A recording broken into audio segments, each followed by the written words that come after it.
Apreciado doctor, ingeniero Manuel Machuca Martínez, lo saludo cordialmente, agradecido por sus orientaciones y conocimientos.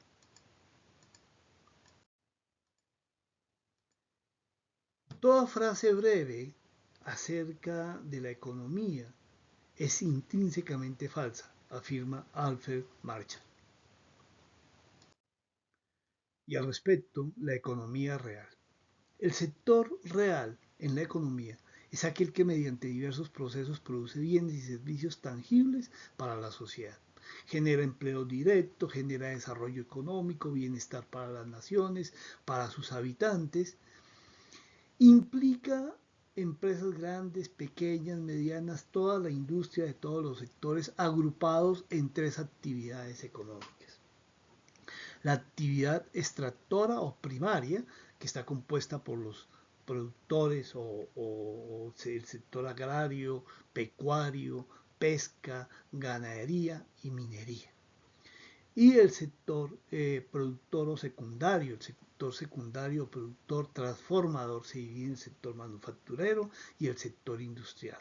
El sector manufacturero como tal pues tiene los productos de consumo masivo, especializados, no especializados y hasta suntuarios. Y el sector industrial pues tiene los insumos o materias primas, los bienes de capital que son maquinaria y equipo y los fungibles que son los que intervienen en los procesos de producción consumiéndose durante estas instancias. El desarrollo de este sector, sus crecimientos, sus eficiencias, su capacidad competitiva da lugar al sector externo. Y el sector externo se contempla como las transacciones que una economía realiza con el resto del mundo. Cualquier economía en el mundo está ligada y condicionada a tener relaciones con otros, algunos más que otros, algunos en unas condiciones y otros en condiciones totalmente distintas, pero siempre existentes. Aportan a los países el desarrollo de los sectores desde dos perspectivas, la importación y la exportación de bienes. Los bienes que se consumen y los bienes que se entregan o se venden a otros países. Es lo que llamamos el funcionamiento de las economías abiertas. Decíamos que ningún país puede prescindir de esto. Sin embargo, la incidencia en el sector externo, en la economía de un país, puede ser mayor o menor. Dependerá del espacio geográfico que ocupe cada país y la dotación de recursos naturales que éste tenga, del grado de desarrollo económico alcanzado por el país y la posición relativa como negociador de productos con el resto del país. Dependerá también de las condiciones en que pueda negociar y su capacidad negociadora, price taker, el price maker de los países basados, esto en la teoría de Ricardo Ferrucci, como o que da en su libro instrumental para el estudio de la economía argentina. A través del sector externo, los países logran vender la oferta excedente. Los países logran economías de escala. Los países logran importar productos o traer productos en mejores condiciones de costo, de eficiencia, de calidad, porque no los producen con tales condiciones. Los países logran incorporar tecnologías, conocimientos, know-how, y los países logran intercambiar servicios y intercambiar factores de producción.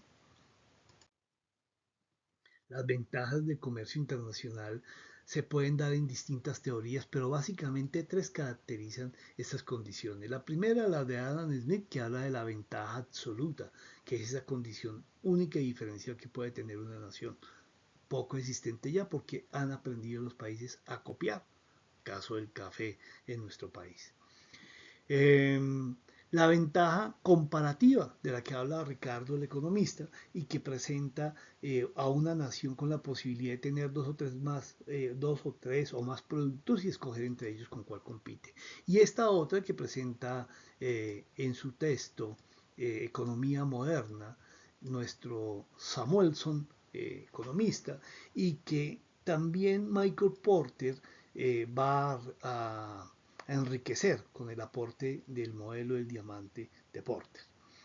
En estas condiciones, la ventaja competitiva se logra a través de la creación o la adquisición de capacidades distintivas, incorporando innovación, conocimiento, tecnología, trabajo en equipo, numerosos aportes teóricos y de administración que son puestos a beneficio de esta instancia. La creación o la generación de ventaja competitiva que parte de la capacidad de un gobierno para visualizar oportunidades, para identificar esa demanda que puede satisfacer, en qué condiciones y con qué factores va a tener en cuenta que esto ocurra, la incorporación de la industria a este proceso, la estructuración de esa estrategia conjunto con la industria y con ello hacer propuestas que sean relevantes, que sean ganadoras para poder conquistar esos mercados.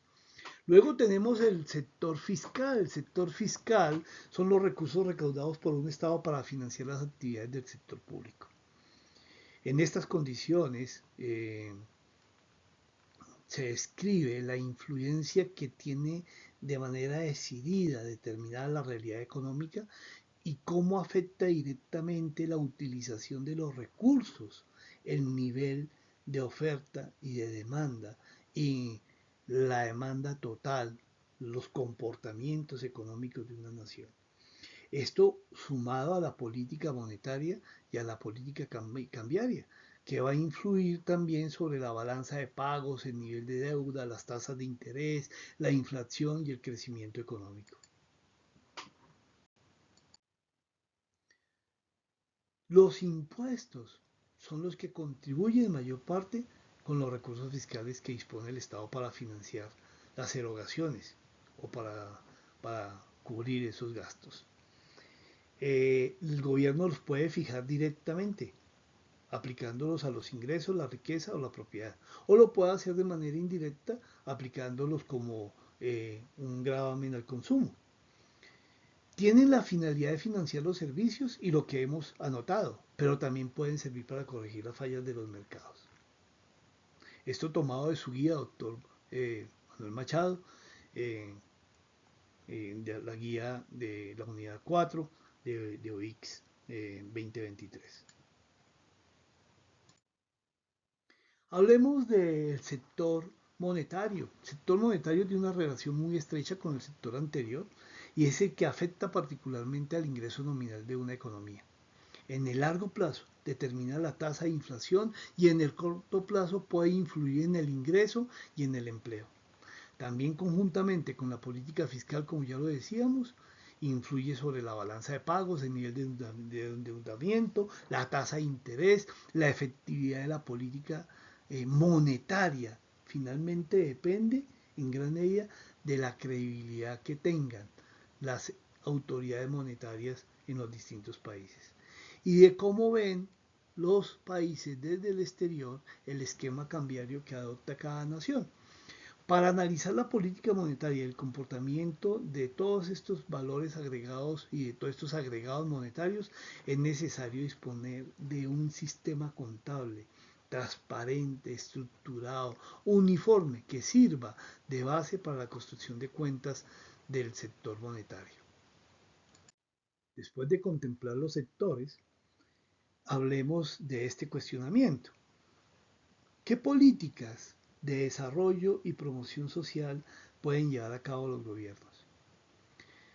Para dar lugar a esta respuesta, planteo otro cuestionamiento. Este cuestionamiento es, ¿el mercado competitivo es eficiente? La respuesta es no. Y de allí surgen las fallas de los. ¿Cómo puede entonces el gobierno aportar al desarrollo económico? Pues puede hacerlo superando los obstáculos que se generen con las fallas de los mercados. Las fallas en los mercados generan ineficiencias y un gobierno puede superar estas ineficiencias con las regulaciones sobre precios y cantidades. La regulación sobre el precio y la cantidad también, además de poder superar una ineficiencia, puede dar lugar a otras, de subproducción o de sobreproducción. Por eso hay que mirar cómo se aplica estratégicamente esta condición. Otra forma, otro factor de superación de ineficiencias y de aporte al desarrollo económico por los gobiernos es la aplicación de impuestos y subsidios. Impuestos para estimular la oferta, impuestos para generar mejor recaudo y mejorar las condiciones de empleabilidad y los beneficios para una nación, o subsidios para poder balancear, equilibrar en términos de eficiencia la industria y no producir o no generar sobreproducción ni subproducción. También con la presencia en las externalidades, presencia del rigor del gobierno sobre estas, ¿cierto? Haciendo o normalizando con política la influencia o la incidencia que éstas puedan presentar o generando a partir de esos impuestos y esos subsidios esas oportunidades para sostener la economía de manera equilibrada y armónica. Incide el gobierno en el desarrollo de un país garantizando y procurando a través de la promoción, de la culturización, de la incidencia de factores estimulantes, el uso adecuado de los bienes públicos y de los recursos compartidos. De hecho, se identifica que hay una tendencia al desaprovechamiento, al abuso, al mal uso de estos recursos, evitando la existencia de monopolios o controlando el objetivo de que estos existan para que no se desborden y afecten la industria. Porque los monopolios en términos generales dan lugar a precios altos y a ofertas bajas. Por otra parte, no solamente en cantidad sino también en calidad, también los oligopolios, que siendo pocos tienen la capacidad para unirse y dar lugar a carteles y a manejos amañados en las condiciones económicas, incidiendo y haciéndose partícipe determinante de la presencia de altos costos en las transacciones, es decir, para que éstas no se den. Hay muchas instancias en las que hoy se presentan transacciones muy elevadas para la industria, en insumos, en, en tecnología o a veces en productos terminados como son los productos médicos. En el caso nuestro en Colombia, los de alto costo, donde tenemos productos que se compran hasta un 3.000, 4.000% más costosos que en otros países. Así que es muy importante entender que el gobierno responde a las externalidades y que cuando responda a las externalidades lo puede hacer a través de dos aspectos o de dos maneras. Una, afectando a los agentes económicos a través de políticas basadas en impuestos y en incentivos. Y dos, generando, eh, generando oportunidad para que la industria resuelva directamente la problemática a través de lo que se conocen como los permisos negociables. Y entendiendo que para que esos permisos negociables tengan efecto es muy importante que exista un código moral en la industria y que hayan sanciones sociales. También que se incentive el establecimiento de instituciones beneficiarias.